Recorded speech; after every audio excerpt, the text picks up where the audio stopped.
हा पाईप मी DIY मधून आणला होता. तुम्हाला हार्डवेअरच्या शॉपवरही मिळून जाईल. आणि याला असं शॉवर असतो समोर. आणि आज मी तुम्हाला आपलं विंडो कसं क्लीन करायचं, रॅलिंगची विंडो असते ती कशी क्लीन करायची ती सांगणार आहे. ती नेट आपली नेटला खूप धूळ होत असते, तर आपल्याला नेट पण क्लीन करता येते. खास मी ही नेट क्लीन करायसाठी करते. असं करून आपण ही नेट क्लीन करू शकतो. आता मी मागच्याच महिन्यात केली होती, त्याच्यामुळे जास्त धूळ नाही आहे.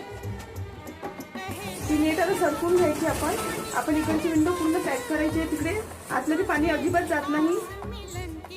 मी हे रेग्युलर असंच क्लीन करते, काहीच पाणी जात नाही. आपण अशा प्रकारे पूर्ण हे साफ करू शकतो आणि खाली गेलेलं पाणी त्या होलमधून बाहेर येतं. आपली रॅलिंग सुद्धा क्लीन होते.